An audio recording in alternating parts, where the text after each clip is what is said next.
It's been 16 years. Exactly 16 years. You were a stupid little kid, a 16-year-old. You didn't really know what you were getting yourself into. 16 years later, I'm proud of you. You did everything you said you were going to do. I know you're going to continue to do more.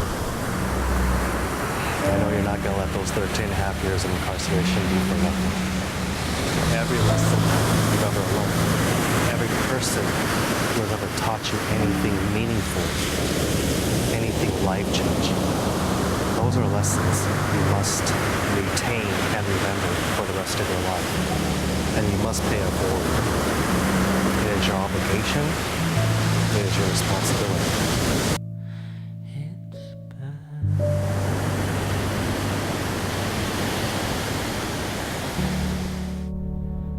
Where we grew up, there were a lot of Asian gangs, but there were also a lot of boys who just dressed like gangsters, even though they weren't gangsters. And as far as I know, Jimmy wasn't a gangster, but he might have dressed like one because so many of the kids did.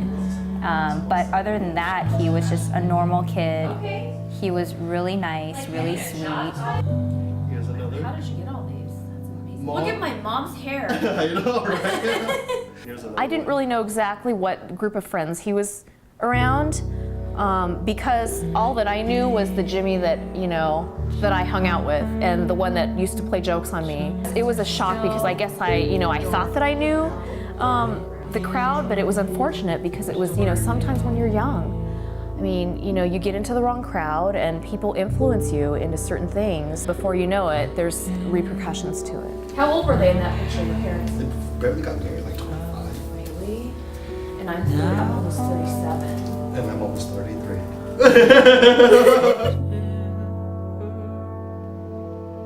In January of 1996, it was maybe 3 days before my arrest, a group of people approached me and they asked me if I would be interested in making some fast money.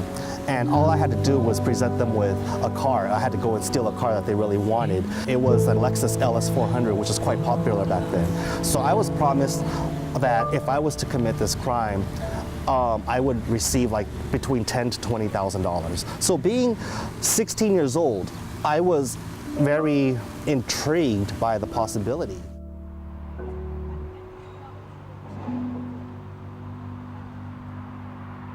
During this time, I wasn't as financially well off as everybody else I knew.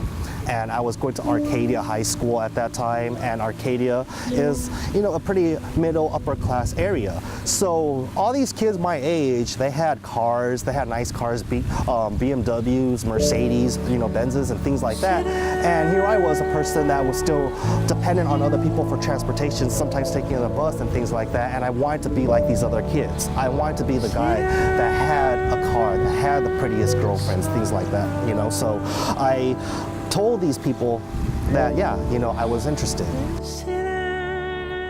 We're failing them on every dimension. We're failing them as families. We're failing them as communities. We're failing them as faith communities. We're failing them as a system. We're failing them as schools. And primarily, we're losing them at middle school. My son's in 7th grade now, and I'm telling you, I see his challenges. It's a funky time. Everything's changing. Academics are harder. Your body's changing. The girls are showing up. It's all really, it's a lot of stuff to handle, and a lot of our kids don't have the support to do it. 2 other people joined me during the act of this crime, and we were able to find an elderly couple that had this car. And so we followed them to their home, and then at gunpoint, we asked them to please just cooperate. All we wanted was their car. We didn't want to harm them in any way. So we followed them to their residence, proceeded to blindfold them and to basically tie their hands and legs together so that they wouldn't be able to run away.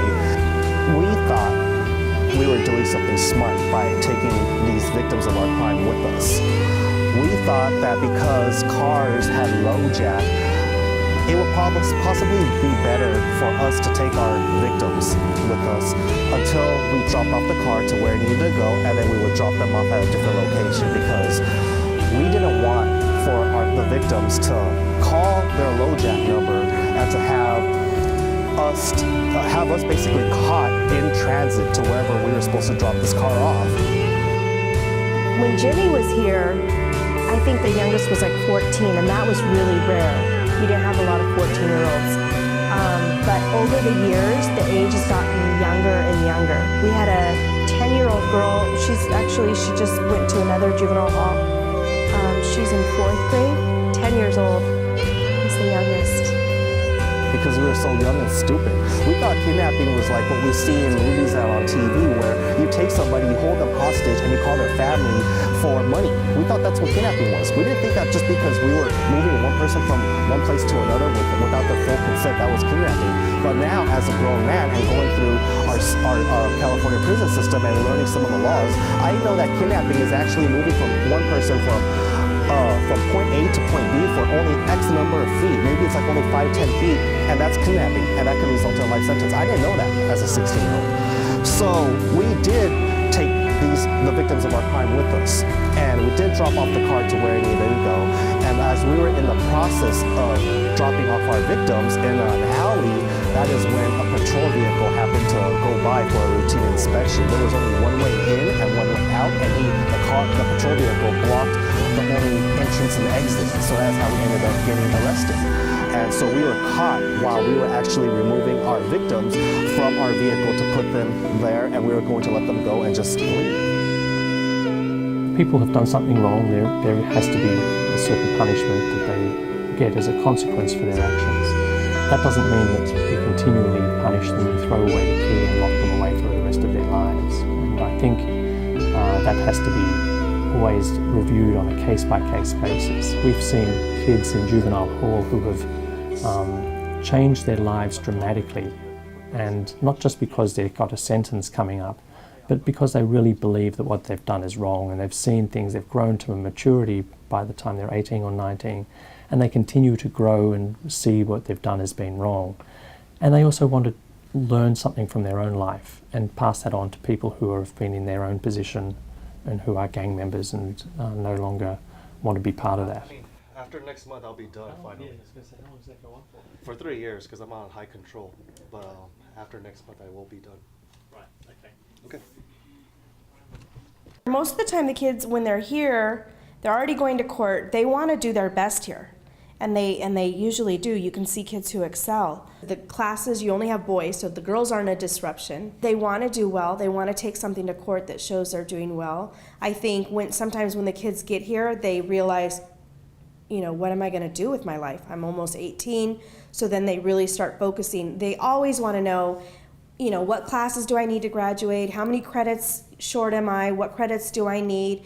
So I think it kind of, it stops them where they have to stop and think, hey, what am I doing and where am I going to go? Probably the good thing about juvenile hall, it's just not a timeout, but it's an environment in which a kid through different mentors and a kid through different programs could not only reflect upon himself, but to grow through schooling, through listening to the teachers, staff, programs like Inside Writers, if they get religious, if they study the Bible, so that it expands their minds, enters it to a different consciousness.